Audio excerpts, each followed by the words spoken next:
قل يا عبادي الذين أسرفوا على أنفسهم لا تقنطوا من رحمة الله. Assalamualaikum warahmatullahi wabarakatuh. Alhamdulillah. Alhamdulillahil karimil mannan dzil fadli wal ihsani alladzi hadana lil iman.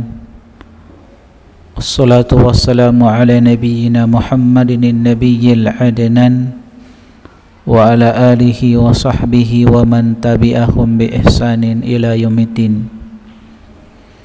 Ya ayyuhalladzina amanu taqullaha haqqa tuqatih wa la tamutunna illa wa antum muslimun.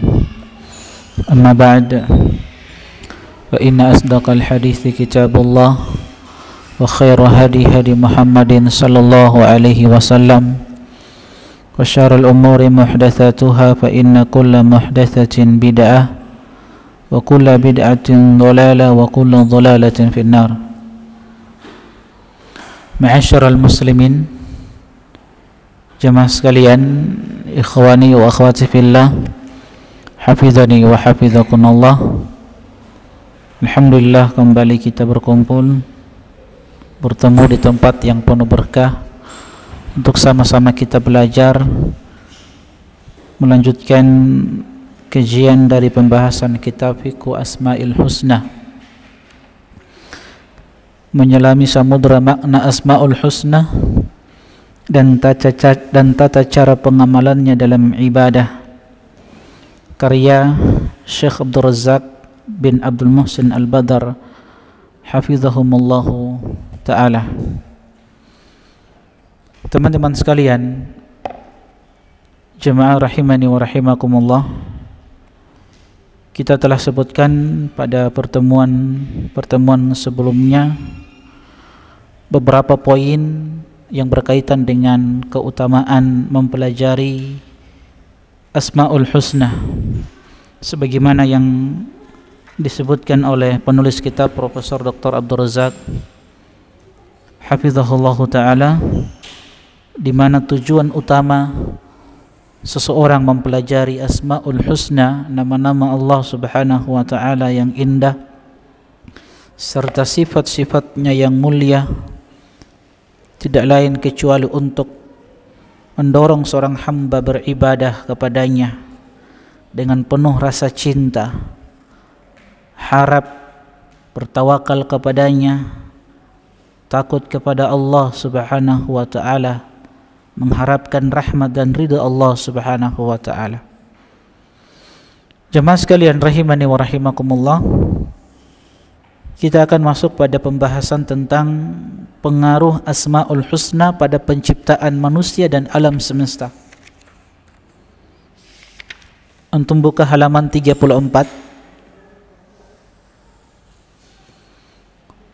Penulis kitab Profesor Dr. Abdul Razak hafizahullahu ta'ala, beliau mengatakan, orang yang benar-benar menghayati pengaruh dari asma dan sifat Allah terhadap segala urusan dan alam semesta, ia pasti mendapat hidayahnya berupa keimanan yang sempurna atas Rabb-Nya melalui asmanya yang baik dan sifatnya yang mulia serta perbuatannya yang terpuji.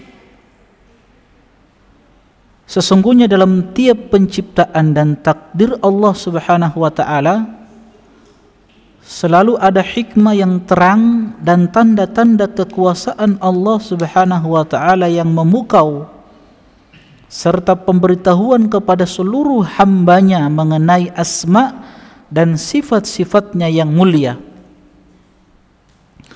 Pada penciptaan tersebut terdapat pula seruan mereka sebagai bukti cinta kepadanya, zikir mereka kepada Allah Subhanahu wa ta'ala, rasa syukur mereka kepadanya, dan penyembahan mereka kepada Allah Subhanahu wa ta'ala semata.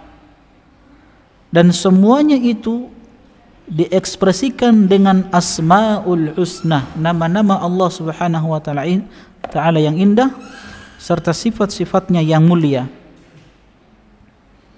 Setiap asma Allah, nama-nama Allah yang indah mengandung unsur ibadah yang istimewa, baik secara ilmu, pengenalan, dan keadaan tertentu.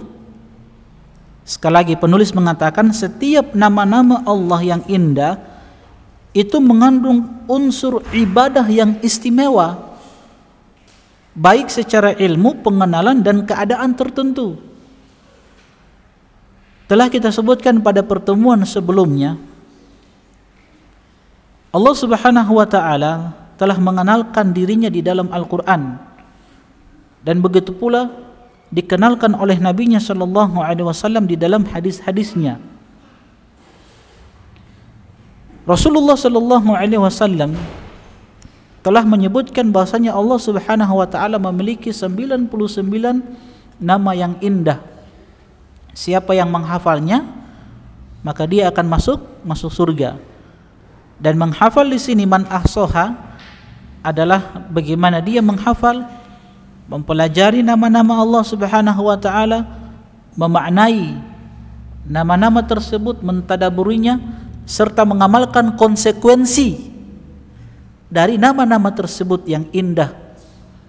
Nah, teman-teman sekalian rahimani wa rahimakumullah, penulis mengatakan bahwa setiap nama-nama Allah Subhanahu wa taala itu mengandung unsur ibadah yang istimewa. Ketika kita mengenal bahwasanya Allah Subhanahu wa taala alimun, Allah itu maha mengetahui. Dia Allah Subhanahu wa taala mengetahui semua keadaan hamba-hambanya. Maka konsekuensi dari pengenalan kita terhadap alimun, bahwasanya Allah Subhanahu wa taala memiliki ilmu yang sangat luas, pengetahuannya yang tidak terbatas, bahwa kita akan beribadah kepada Allah Subhanahu wa taala dengan ibadah ilmu. Kita akan menuntut ilmu. Kita akan senantiasa mempelajari ilmu. Sebab dengan ilmu itu akan mengangkat derajat seorang hamba di sisi Allah Subhanahu wa taala. Jadi itu maksudnya alim, Allah maha mengetahui segala sesuatu, dia mengandung unsur ibadah di dalamnya. Bahwa kita akan beribadah kepada Allah Subhanahu wa taala dengan ilmu. Maka seorang hamba ketika dia menuntut ilmu, mempelajari ayat-ayat Al-Qur'an, hadis-hadis Nabi sallallahu alaihi wasallam, maka ini pengamalan, konsekuensi dari pengenalan kita terhadap Al-Alim. Dia Allah Subhanahu wa taala maha mengetahui dengan ilmunya yang sangat luas, yang tidak terbatas. Paham ya? Ketika seorang hamba mengenal bahwasanya Allah Subhanahu wa taala Ghaffar. Apa itu Ghaffar? Dia Maha Pengampun. Maka nama Allah Subhanahu wa taala Ghaffar ini, Maha Pengampun, di dalamnya mengandung unsur ibadah. Maka kita akan beribadah kepada Allah Subhanahu wa taala dengan cara senantiasa meminta ampunan kepada Allah Subhanahu wa taala.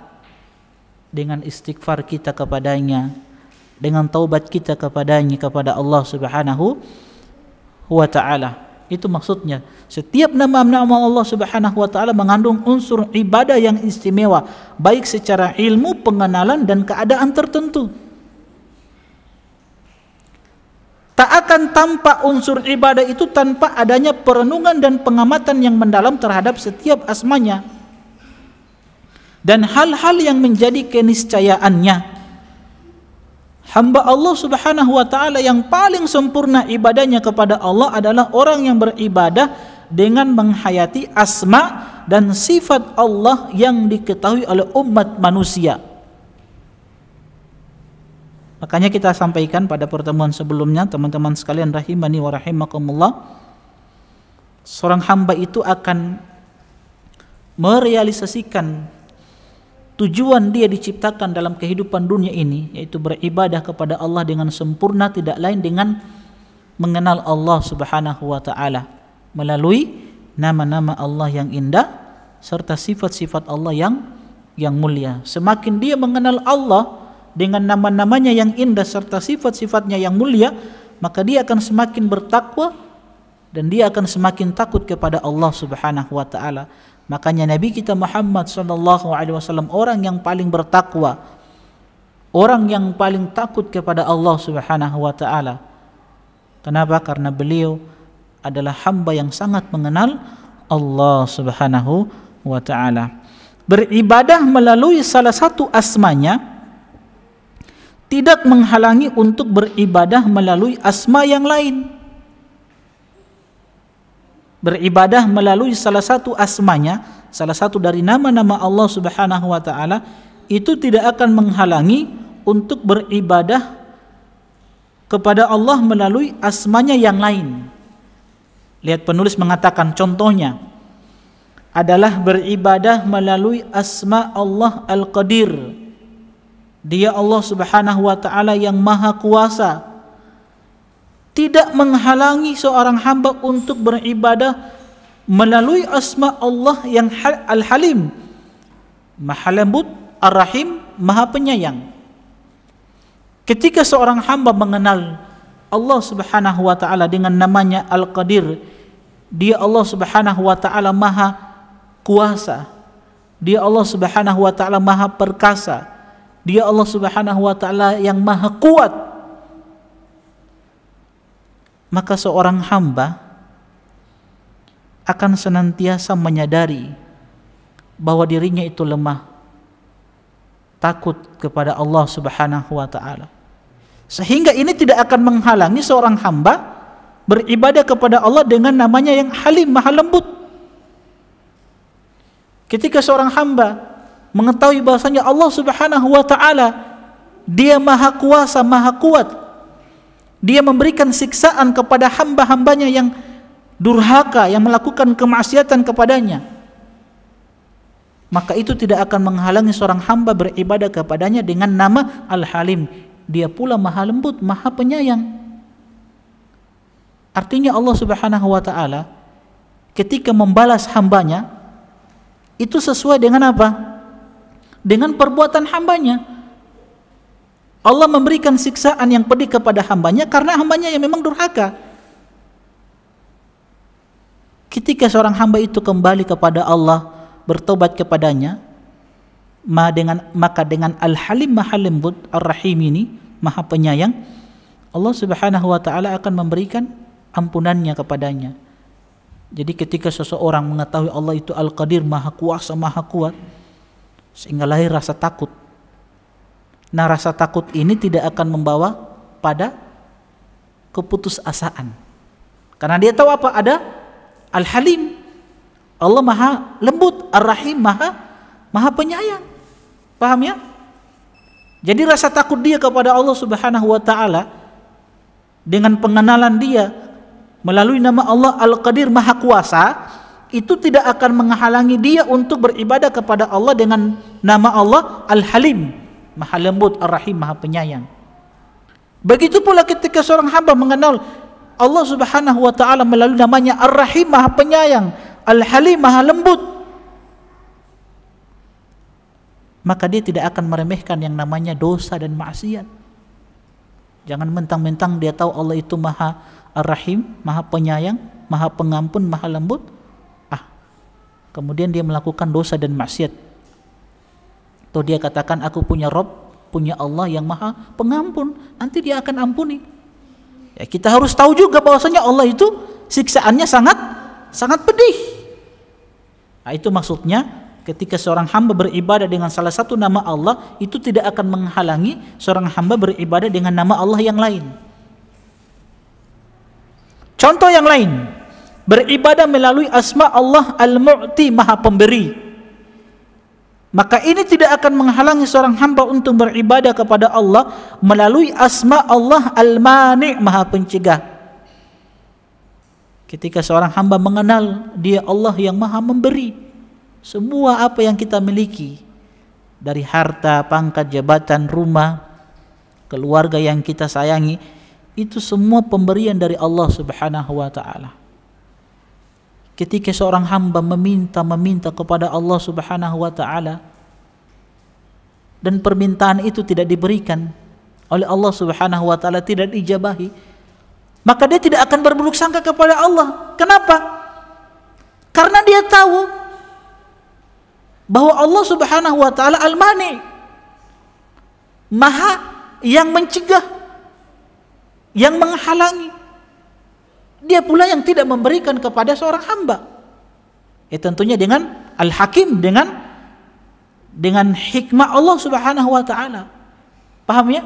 Ketika antum berdoa dan tidak diijabahi oleh Allah, maka ini tidak akan membawa antum untuk berburuk sangka. Kenapa? Karena antum tahu dia Allah Al-Mani, dia yang menghalangi, dia yang mencegah. Dia memberikan kepada siapa yang dia kehendaki, dan dia pula yang mencegah pemberian itu kepada siapa yang dia kehendaki. Dengan hikmah Allah Subhanahu wa taala. Paham ya? Maka tidak akan saling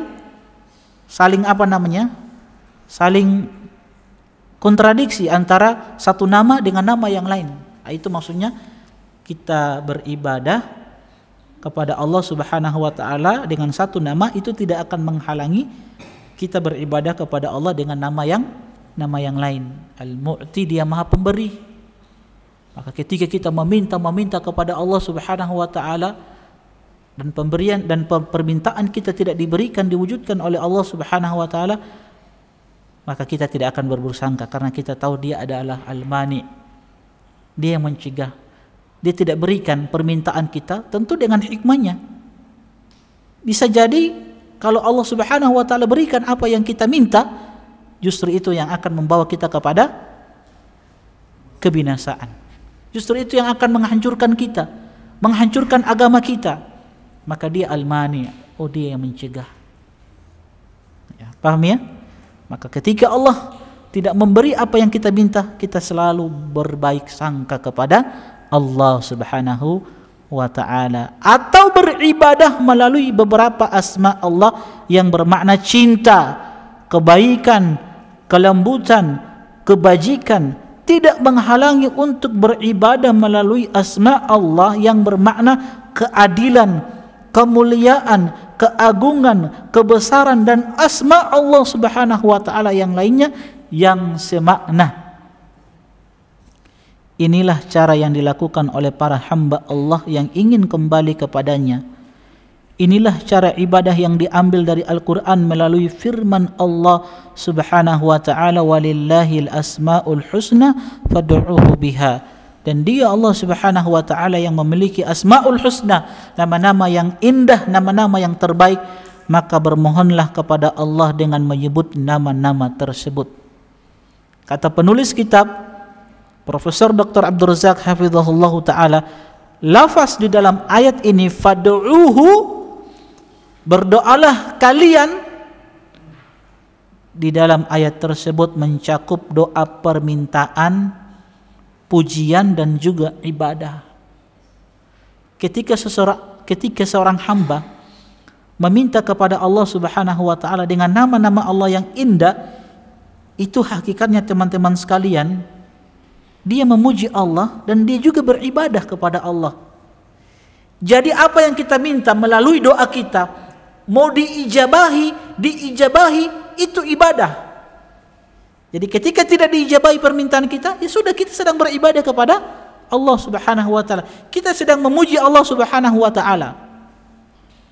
Melalui ayat ini Allah menyeru kepada hambanya untuk mengenal lebih jauh tentang asma dan sifat-sifatnya yang mulia. Melalui ayat yang tadi, walillahil asma'ul husna, Allah itu punya nama-nama yang indah, yang terbaik. Maka berdoalah kalian, mintalah kepada Allah melalui nama-nama tersebut. Lalu mereka diharapkan memuji Allah Subhanahu wa ta'ala dengan menyebut salah satu nama-namanya itu dan menjadikannya sebagai sarana ibadah untuk menuju ketaatan kepada Allah Subhanahu wa ta'ala. Jadi ketika seorang hamba mengenal nama-nama Allah Subhanahu wa ta'ala yang indah ini dan dia berdoa dengan nama-nama tersebut, maka dia mengetahui ini adalah ibadah dia kepada Allah Subhanahu wa ta'ala. Maka tidaklah sesuatu yang penting bagi kita doa itu dikabulkan atau tidak dikabulkan Yang penting kita sedang berdoa kepada beribadah kepada Allah Subhanahu wa taala. Allah Subhanahu wa taala mencintai asma dan sifat-sifatnya ini. Maka dia mencintai penyebutan asma dan sifatnya itu pada diri hambanya. Demikian menunjukkan kesempurnaan sifat Allah. Bagi hamba-hambanya yang beriman, Allah membukakan pintu pengetahuan untuk mengenalnya dan memahami asma dan sifat-sifatnya. Maka itulah Allah Subhanahu wa taala menyeru hambanya di dalam Al-Quran untuk mengenalnya melalui dua cara. Apa dua cara tersebut? Pertama, melihat dengan saksama segala bentuk ciptaan Allah Subhanahu wa taala, karena ciptaannya tersebut adalah bukti yang paling kuat atas asma dan sifat-sifatnya. Kedua, merenungkan dan memikirkan secara mendalam ayat-ayat Allah Subhanahu wa ta'ala. Adapun metode yang pertama adalah dengan memikirkan dan merenungkan ayat atau tanda kekuasaan Allah Subhanahu wa ta'ala yang terlihat oleh mata. Langit, ya, bumi, lautan, gunung-gunung, itu merupakan bukti kebesaran Allah Subhanahu wa ta'ala. Dengan nama-namanya, kita akan merenungi nama-namanya. Ketika kita melihat apa? Langit yang indah, yang luasnya luar biasa, lautan, kemudian gunung-gunung yang berdiri kokoh, maka kita akan mengenal Allah Subhanahu wa ta'ala dengan namanya Al-Qadir. Dia maha kuasa atas segala sesuatu. Dia Al-Kabir, dia maha besar. Al-Qawi, dia maha kuat. Sehingga itu akan melahirkan rasa cinta kita kepada Allah, rasa takut kita kepada Allah Subhanahu wa ta'ala, sehingga kita akan senantiasa bersyukur kepada Allah Subhanahu wa ta'ala. Itu yang dimaksudkan oleh penulis. Ini akan membawa seorang hamba menuju ketaatan, ya. Lihat, dengan menyebut salah satu namanya itu, dan menjadikannya sebagai sarana ibadah menuju ketaatan. Paham ya? Metode kedua adalah merenungkan ayat-ayat Allah yang dapat dibaca di dalam Al-Quran.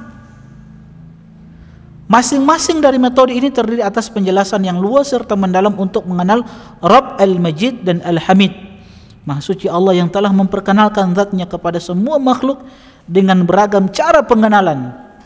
Allah Subhanahu wa ta'ala juga menunjukkan kepada para hambanya tentang wujudnya dengan berbagai bukti yang konkret. Dia pun membukakan semua jalan untuk mengenalnya. Lalu dia menetapkan kepada hamba tersebut jalan yang lurus, yaitu Islam, memperkenalkan dan menunjukkan zatnya yang hakiki. Liyahlika man halaka an bayyinah wa yahya man hayya an bayyinah wa innallaha lasami'un alim.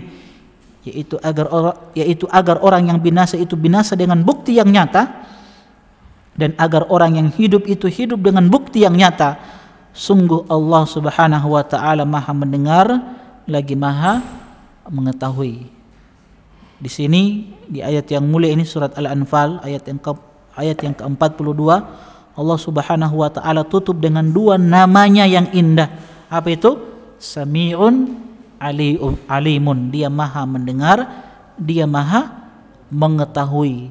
Ya, masing-masing dari dua nama ini punya makna tersendiri. Tapi ketika Allah Subhanahu wa ta'ala menyebutkan dua nama ini secara bersamaan, rahasianya bahwa ada tambahan makna khusus. Nanti akan dijelaskan oleh penulis kitab pada pembahasan-pembahasan selanjutnya. Ya, kita temukan setiap ayat biasanya Allah Subhanahu wa ta'ala tutup dengan dua nama secara bersamaan. Contoh ayat ini, Lasami'un alim, dia maha mendengar dan dia maha mengetahui. Nah, apa rahasianya? Kenapa Allah Subhanahu wa ta'ala tutup dengan dua namanya yang indah secara bersamaan? Nah, ini akan dijelaskan oleh penulis kitab ini, Profesor Dr. Abdul Razak hafizahullah ta'ala, pada pembahasan-pembahasan selanjutnya. Ketika dua nama ini disebutkan secara bersamaan, dua makna ini memiliki makna masing-masing. Sami' dia maha mendengar, alim dia maha mengetahui. Tapi ketika dua nama ini disebutkan secara bersamaan, itu ada tambahan makna khusus. Paham ya? Nah, ini pentingnya orang pelajari makna nama-nama Allah Subhanahu wa taala yang indah serta sifat-sifatnya yang mulia. Baik, teman-teman sekalian, jemaah kaum muslimin dan muslimat rahimani wa rahimakumullah. Pembahasan selanjutnya tentang pengaruh Asmaul Husna pada sisi peribadahan. Kata penulis kitab, ini kita belum masuk pada inti pembahasan dari nama-nama Allah yang indah. Ini masih muqaddimah ya, masih pendahuluan ini. Supaya betul-betul tertanam dalam diri kita tentang nama-nama Allah yang indah serta sifat-sifatnya yang mulia. Nanti setelah itu penulis akan membahas tentang nama-nama Allah Subhanahu wa taala, ya. Ini masih muqaddimah ini. Jadi bersabar dulu. Penulis mengatakan pengaruh asma dan sifat-sifat Allah pada sisi peribadahan termasuk suatu keniscayaan. Sama saja seperti keniscayaan pengaruhnya pada penciptaan makhluk dan alam semesta. Sebelumnya telah dijelaskan tentang keniscayaan pengaruh asma Allah pada penciptaan manusia dan alam semesta. Di dalam bab ini akan dipaparkan keniscayaan pengaruh Asmaul Husna pada sisi peribadatan. Seperti sikap penuh harap, rendah hati, khusyuk, kembali kepada Allah, yaitu dengan cara bertobat, rasa takut, cemas, cinta, tawakal hanya kepada Allah, dan sifat lainnya saat beribadah kepada Allah baik lahir maupun batin. Setiap asma dan sifatnya itu memiliki sisi ibadah yang khusus yang merupakan bagian dari keniscayaan Asmaul Husna, juga bagian dari konsekuensi pengetahuan tentangnya secara kepastian yang benar dalam mengenalinya. Dan ini mencakup seluruh jenis ibadah kepada Allah, baik ibadah dengan hati maupun ibadah melalui anggota tubuh. Ternyata teman-teman sekalian rahimani wa rahimakumullah, dengan kita mengenal nama-nama Allah yang indah ini, yang tidak terbatas, yang mengandung sifat-sifat Allah yang mulia, itu akan memberikan pengaruh kepada anggota tubuh kita. Contoh sering kita sampaikan, ketika kita mengenal nama Allah Al-Alim, Dia Allah Maha Mengetahui. Ketika kita mengenal Allah Subhanahu wa taala, Dia Maha Mengetahui, maka kita tidak akan bermudah-mudahan dengan maksiat kepada Allah Subhanahu wa taala. Kita akan menjaga lisan kita akan menjaga mata ini sehingga tidak melihat hal-hal yang Allah haramkan di dalam kesendirian. Kenapa? Karena kita tahu Allah Alim, Maha Mengetahui. Apapun yang tersembunyi, yang kita perbuat, itu diketahui oleh Allah Subhanahu wa taala. Bahkan sesuatu yang terbetik di dalam hati kita itu diketahui oleh Allah Subhanahu wa taala, sehingga kita akan menjaga mata ini, menjaga kaki, tangan, menjaga lisan kita. Itu maksudnya akan memberikan pengaruh pada anggota tubuh. Hal ini bisa dijelaskan bahwa hamba yang mengetahui bahwa hanya Rabb-Nya yang bisa menurunkan bencana, memberi manfaat, memberi anugerah, mencegah, menciptakan, membagi rizki, menghidupkan, dan yang mematikan, maka pengetahuannya ini menghasilkan pada dirinya sisi ibadah yang mengandung bentuk tawakal hanya kepada Allah secara batin, serta konsekuensi dan buah tawakal tersebut secara lahiriah. Nah, ini teman-teman sekalian rahimani wa rahimakumullah, ketika kita mengenal, mengetahui bahwa Dia Allah yang memberikan manfaat, Dia yang memberikan mudarat, Dia yang mencegah, menciptakan, memberikan rizki, menghidupkan, mematikan.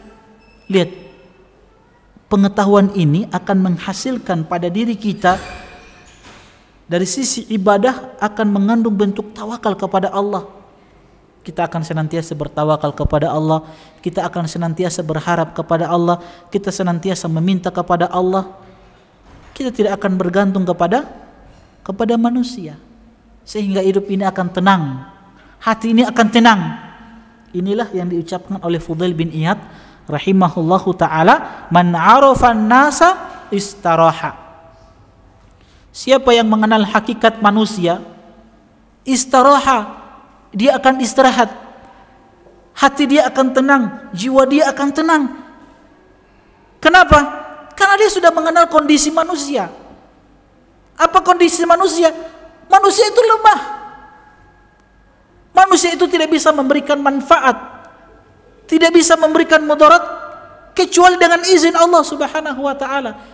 Ketika dia tahu manusia itu lemah, tidak bisa memberikan manfaat, tidak bisa memberikan mudarat, pujian-pujian manusia tidak bisa mengangkat derajatnya di sisi Allah, celaan dan cemoohan celaan dan gangguan manusia tidak bisa menjatuhkan derajatnya di sisi Allah Subhanahu wa taala, maka dia akan tenang beribadah kepada Allah. Ketika memberi, ketika bersedekah, ketika membantu orang, dia tidak akan mengharapkan apa? Pujian manusia. Kenapa? Karena dia tahu pujian manusia tidak akan mengangkat derajat dia di sisi Allah. Karena yang memberikan manfaat, yang memberikan mudarat, hanya Allah Subhanahu wa taala. Yang memberikan rizki, yang mengangkat derajat seorang hamba, yang menjatuhkan derajat seorang hamba, yang memuliakan dan menghinakan, hanya Allah Subhanahu wa taala. Ya. Maka ini akan tenang. Siapa yang mengenal manusia istiraha. Siapa yang mengenal hakikat manusia, dia akan tenang, tidak capek di dalam beribadah kepada Allah Subhanahu wa ta'ala. Allah Subhanahu wa ta'ala berfirman, wa tawakkal 'alal hayyil ladzi la yamutu wa sabbih bihamdi wa kafa bihi bidzunubi ibadihi khabira. Dan bertawakallah kepada Allah yang hidup, yang tidak mati, dan bertasbihlah dengan memujinya, dan cukuplah dia maha mengetahui dosa hamba-hambanya. Firman Allah Subhanahu wa ta'ala, wa tawakkal 'alal azizir rahim, dan bertawakallah kepada Allah yang maha perkasa lagi maha penyayang. Rabbul masyriqi wal maghribi la ilaha illa huwa fattakhidhu wakila. Dialah Allah Subhanahu wa ta'ala, Rabb timur dan barat. Tiada ilah yang berhak diibadahi selain dia, maka jadikanlah dia sebagai pelindung, sebagai penolong untuk kalian. Wa tawakkal 'alallah wa kafa billahi wakila, dan bertawakallah kepada Allah, cukuplah Allah yang menjadi pelindung dan penolong untuk kalian. Insyaallah kita lanjutkan setelah azan dikumandangkan.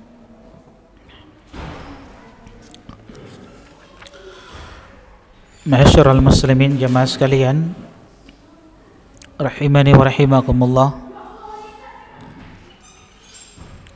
Penulis mengatakan, pada waktu seorang hamba Allah telah mengetahui bahwasanya Allah maha mendengar, maha melihat, maha mengetahui, sehingga tiada yang mampu menghindar darinya walaupun besar makhluk itu seberat dzarrah, baik di langit maupun di bumi. Dia maha mengetahui segala hal yang bersifat rahasia dan tersembunyi, yang terlihat secara kasat mata dan disimpan dalam hati. Dan ilmu Allah meliputi segala sesuatu. Bahkan dia mengetahui jumlah segala sesuatu secara terperinci.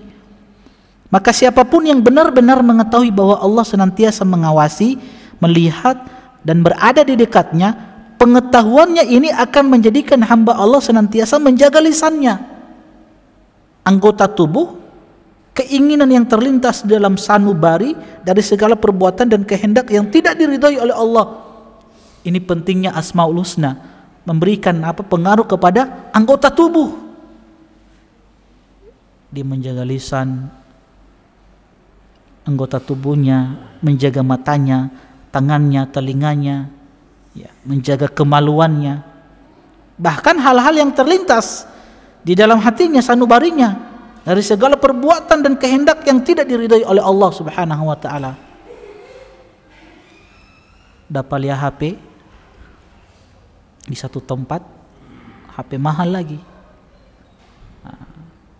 terus ada keinginan untuk mengambil HP tersebut, dia teringat Allah itu alim, langsung dia beristighfar, bertobat kepada Allah Subhanahu wa ta'ala, sehingga itu akan menghalangi dia dari perbuatan yang tidak diridhai Allah Subhanahu wa ta'ala. Dalam ayat lain Allah berfirman, alam ya'lam bi annallaha yara, tidakkah mereka mengetahui bahwasanya sesungguhnya Allah itu melihat segala perbuatannya. Wattaqullaha innallaha samiun alim. Bertakwalah kepada Allah, sungguh Allah Maha mendengar, Maha mengetahui. I'malu masyi'tum innahu bima ta'maluna basir. Lakukanlah apa yang kalian kehendaki, sungguh Dia Maha melihat apa yang kalian kerjakan. Wa'lamu annallaha ya'lamu ma fi anfusikum fahdharu. Ketahuilah bahwa Allah mengetahui apa yang ada dalam hati kalian, maka takutlah kepada Allah. Lihat, banyak sekali ayat-ayat di dalam Al-Quran yang mengabarkan kepada kita tentang kemuliaan Allah Subhanahu wa taala melalui nama-namanya yang indah serta sifat-sifatnya yang mulia. Oleh karena itu, tidak diragukan lagi ilmu tentang asma dan sifat Allah ini akan menjadikan seorang hamba Allah selalu merasa takut kepada Allah, selalu merasa diawasi oleh Allah, bersegera melaksanakan ketaatan kepadanya dan menjauhi semua larangan Allah.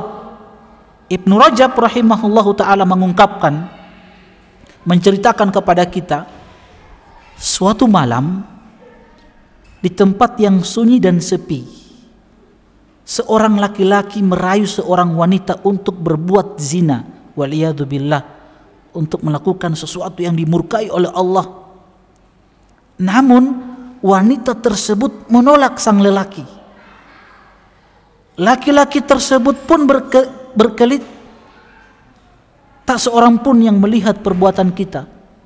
Dia katakan pada wanita ini, tidak ada yang bisa melihat perbuatan kita kecuali bintang-bintang di langit yang menjadi saksi perbuatan kita. Lantas wanita ini menepis rayuan lelaki tersebut seraya mengatakan, lalu di mana sang pencipta bintang-bintang tersebut? Maksudnya, di manakah Allah? Tidakkah Dia melihat kita? Pengetahuan tentang Allah ini mencegah terjadinya perbuatan dosa dan kesalahan mereka. Ini pula yang menjadikan seorang penuntut ilmu, satu kisah yang pernah kita sampaikan, seorang pemuda yang didatangi oleh seorang wanita yang kehilangan ibunya di satu perjalanan. Seorang ibu yang keluar dari rumahnya bersama putrinya yang sangat cantik, yang pernah kita ceritakan kisahnya. Akhirnya anaknya ini berpisah dengan ibunya. Datanglah waktu malam, tidak ada tempat dia berlindung kecuali satu rumah yang dia dapati. Ternyata rumah tersebut di dalamnya ada seorang penuntut ilmu yang sedang membaca buku-buku para ulama. Akhirnya dia memberanikan diri untuk masuk ke rumah tersebut, datang ke rumah tersebut seraya dia mengatakan, kalau sekiranya penuntut ilmu ini bukanlah orang yang baik, kepada siapa lagi aku percaya? Kepada siapa lagi lelaki yang aku percaya dia adalah lelaki yang baik? Akhirnya dia memberanikan diri, dia ketuk pintunya. Penuntut ilmu ini membuka pintu rumah dan wanita ini menceritakan apa yang terjadi pada dirinya. Akhirnya penuntut ilmu ini memberikan izin untuk tinggal di rumahnya semalam. Apa yang dilakukan oleh penuntut ilmu itu? Dibatasilah, diberikan pemisah antara dia dengan wanita tersebut di rumah yang kecil. Akhirnya teman-teman sekalian rahimani wa rahimakumullah, datanglah syaitan, iblis, untuk mengganggu anak muda ini. Iblis ini menggoda pemuda ini agar merayu wanita tersebut. Lihat apa yang dilakukan oleh pemuda ini. Lilin sebagai penerang rumahnya, dia letakkan jari-jari tangannya di atas lilin tersebut, di atas api tersebut, dan pemuda ini mengatakan, sungguh api ini sangat membakar. Dan itu dilakukan sampai datang waktu pagi. Lihat bagaimana ya rasa takut pemuda ini kepada Allah Subhanahu wa ta'ala. Singkat cerita, sebagaimana yang kita sampaikan, pagi harinya wanita ini pulang ke rumahnya dan dia ceritakan kepada orang tuanya, terkhusus kepada bapaknya, apa yang terjadi semalam dengan pemuda tersebut. Wanita ini ta'ajub, kagum dengan pemuda ini. Akhirnya bapaknya mendatangi syekh majelis ilmu, di majelis ilmu, dan bapaknya ini menceritakan kepada syekh apa yang diceritakan oleh putrinya. Lantas syekh ini bertanya kepada murid-muridnya dan mengatakan, angkat tangan-tangan kalian. Semua mengangkat tangannya kecuali pemuda tersebut. Dan ternyata pemuda inilah yang diceritakan oleh bapak tersebut. Akhirnya dinikahkanlah pemuda ini dengan wanita cantik tersebut. Lihat bagaimana ya rasa takut kepada Allah Subhanahu wa ta'ala. Begitu pula satu kisah yang masyhur yang kita tahu bersama di zaman Umar Ibn Khattab. Kita tahu kebiasaan Umar, seorang Amirul Mukminin.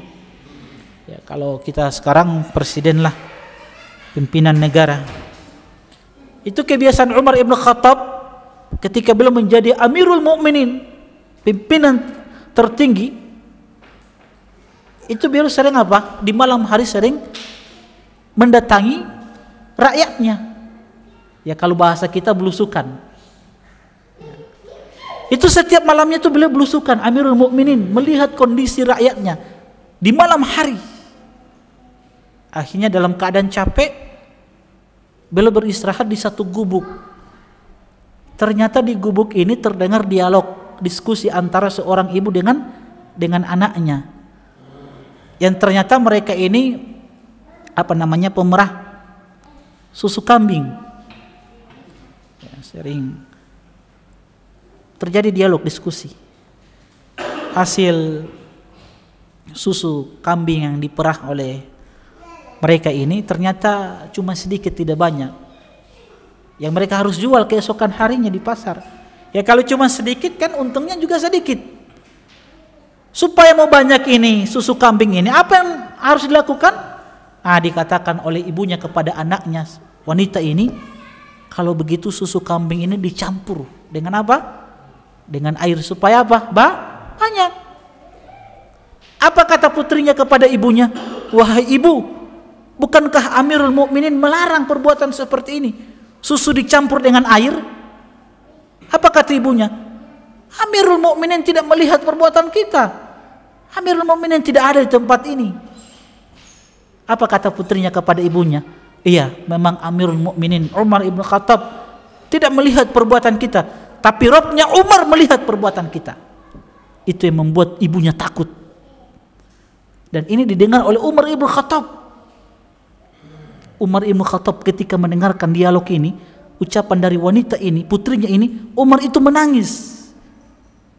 Menangis apa? Karena gembira, takjub dengan wanita luar biasa. Akhirnya segera dia pulang ke rumah. Keesokan harinya, di pagi harinya, dia panggil anaknya yang belum menikah, namanya Asim. Dipanggil Asim. Diceritakanlah tentang wanita ini. Dan kata Umar Ibn Khattab kepada anaknya Asim ini, datangi wanita tersebut, datangi rumahnya, dan lamar putri tersebut, wanita tersebut. Akhirnya menikahlah mereka.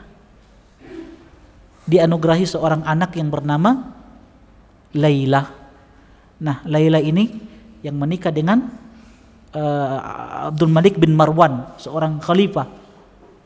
Laila ini menikah dengan seorang khalifah, Abdul Malik bin Marwan. Dari pernikahan ini Laila dengan Abdul Malik bin Marwan dianugerahi seorang anak, seorang putra, seorang khalifah juga yang zuhud, yang baik, yang dikenal kebaikannya. Siapa? Umar bin Abdul Aziz. Lihat, dari anak ini lahirlah Umar bin Abdul Aziz, seorang khalifah yang zuhud, yang bertakwa kepada Allah, yang dikenang kebaikan-kebaikannya, yang selalu kalau menyebut nama Umar bin Abdul Aziz, seorang pemimpin, itu orang menyebut kebaikan-kebaikannya. Umar bin Abdul Aziz, khalifah yang keberapa? Orang mengatakan khalifah yang kelima. Saking luarnya waraknya beliau, luar biasa ketakwaan beliau, Umar bin Abdul Aziz. Kalau disebut namanya orang kenal kebaikannya. Pemimpin negara ini luar biasa. Kalau disebut namanya orang kenal kebaikannya. Oleh karena itu teman-teman sekalian, jamaah rahimani wa rahimakumullah, hendaklah kita tinggalkan kebaikan-kebaikan dalam kehidupan dunia ini. Tinggalkan kebaikan. Supaya apa? supaya orang mengenal kita dengan kebaikan-kebaikan tersebut. Maka jangan mati kecuali tinggalkan kebaikan. Jangan tinggalkan keburukan. Tinggalkan kebaikan-kebaikan supaya ketika orang menyebut nama kita, mereka kenal kebaikan-kebaikan kita. Kalau orang kenal kebaikan kita, kita dapat doa dari mereka. Coba lihat para ulama. Imam Malik, dari Imam Abu Hanifah, Imam Malik, Imam Syafi'i, Imam Ahmad, dan imam-imam yang lainnya, para sahabat, tabi'in, atba'ut tabi'in, dan generasi setelah mereka. Coba lihat, kalau kita menyebut nama mereka, apa yang kita sebutkan? Rahimahullah. Imam Abu Hanifah rahimahullah, semoga Allah merahmati beliau. Imam Malik rahimahullah. Imam Syafi'i rahimahullah. Imam Ahmad rahimahullah. Syekhul Islam Ibn Taimiyah rahimahullah. Ibnul Jauzi rahimahullah. Lihat, ketika kita menyebutkan nama ulama, kita sebutkan dengan doa rahimahullah. Kenapa? Karena kalau kita sebut nama mereka, kita kenal kebaikan-kebaikan mereka. Kan begitu? Maka jangan mati kecuali tinggalkan kebaikan. Walaupun kebaikan itu sedikit, ya, tidak harus banyak. Yang penting kebaikan yang kita tinggalkan. Jangan permusuhan, jangan kebencian, jangan hasad. Jangan, tinggalkan kebaikan-kebaikan yang dengan itu kita senantiasa didoakan oleh manusia. Kalau disebut nama kita, oh Masya Allah fulan, rahimahullah, semoga Allah merahmati beliau, semoga Allah mengangkat derajat beliau. Tapi kalau yang dikenal keburukan-keburukan, apa yang kita dapatkan? Ya, doa keburukan. Bahkan ketika ada orang yang melakukan keburukan, kalau dia meninggal, orang ucapkan alhamdulillah. Orang itu bersyukur. Kan begitu. Itu bertanda ini manusia yang buruk di sisi Allah Subhanahu wa taala. Maka sekali lagi saya mengajak kepada pribadi dan kepada jemaah untuk tidaklah mati kecuali ya tinggalkan kebaikan-kebaikan. Wa ma tuqaddimu li anfusikum min khairin tajiduhu indallah. Sekecil apapun kebaikan tersebut, maka insya Allah kalian akan dapati di sisi Allah Subhanahu wa ta'ala. Sekecil apapun kebaikan tersebut, maka insya Allah kita akan dapati balasannya di sisi Allah Subhanahu wa ta'ala. Biar cuman ajak-ajak orang datang ke majelis ilmu, itu kan kebaikan. Ya, mudah-mudahan dengan kebaikan itu Allah Subhanahu wa ta'ala angkat derajat kita di sisinya. Allah ampuni dosa-dosa kita, sekecil apapun kebaikan tersebut. Biar cuman ketemu orang kasih senyum, itu kebaikan. Itu ibadah kita kepada Allah Subhanahu wa ta'ala, ya. Wallahu ta'ala alam. Baik, kita mau lanjut sepanjang ini.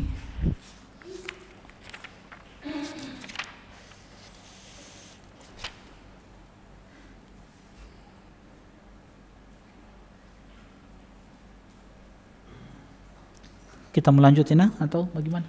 Melanjut? Lanjut ya? Oke. Hamba Allah Subhanahu wa ta'ala sejatinya kini telah mengetahui bahwa Allah Maha Kaya, Maha Mulia, Maha Baik dan Maha Penyayang, Maha Luas kebaikannya. Sekalipun Allah itu Maha Kaya, tidak membutuhkan para hambanya, namun Dia berbuat baik dan sayang kepada mereka, hanya menginginkan kebaikan untuk mereka, menjauhkan mereka dari mara bahaya.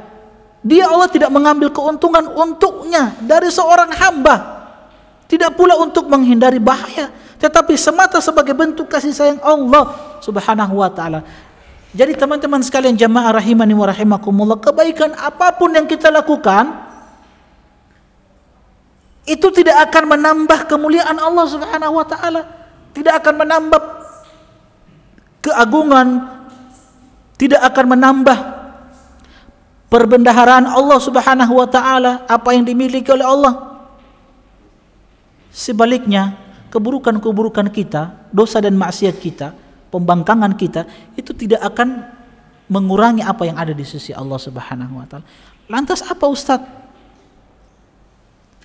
Kita beribadah kepada Allah, kita melakukan kebaikan. Jadi untuk siapa itu? Kebaikan-kebaikan itu? Ya untuk diri kita. Dalam surat Luqman Allah berfirman apa? Wa may yashkur fa inna ma yashkuru li nafsi. Siapa yang bersyukur kepada Allah, maka sungguh dia bersyukur kepada dirinya sendiri. Jadi kebaikan yang kita lakukan itu kembali kepada diri kita, bukan kembali kepada Allah. Allah tidak butuh dengan kebaikan kita. Wa man kafara fa innallaha ghaniyyun hamid. Dan siapa yang kufur kepada Allah, yang ingkar kepada Allah, tidak mau salat, tidak mau puasa, tidak mau bersedekah, fa innallaha ghaniyyun hamid. Allah itu maha kaya, maha terpuji. Allah maha kaya, maha terpuji. Allah tidak butuh dengan semua itu. Kita mau datang di majelis ilmu, kita tidak mau datang di majelis ilmu, kita mau baca Al-Quran, tidak mau baca Al-Quran, itu tidak akan memberikan pengaruh kepada Allah Subhanahu wa ta'ala. Allah Subhanahu wa ta'ala perintahkan kebaikan-kebaikan untuk diamalkan, dosa-dosa untuk ditinggalkan, itu karena kasih sayang Allah kepada kita. Paham ya?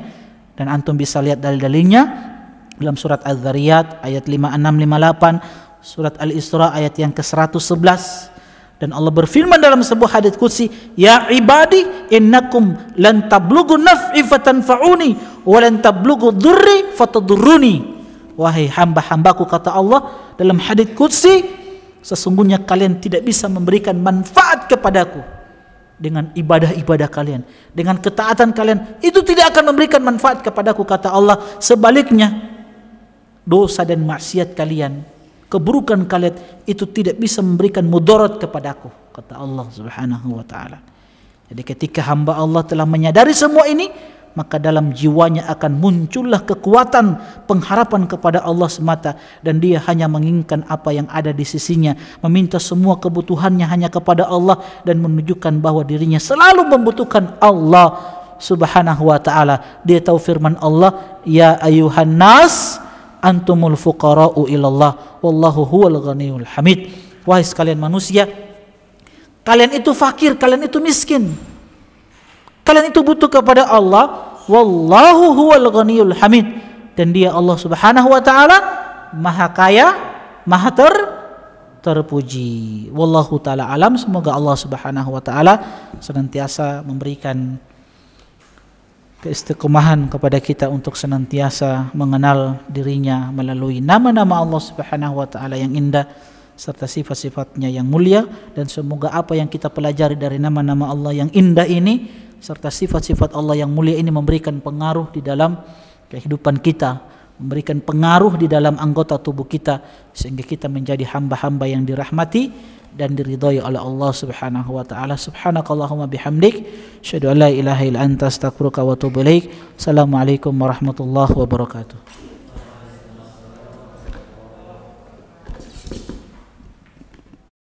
قل يا عبادي الذين أسرفوا على أنفسهم لا تقنطوا من رحمة الله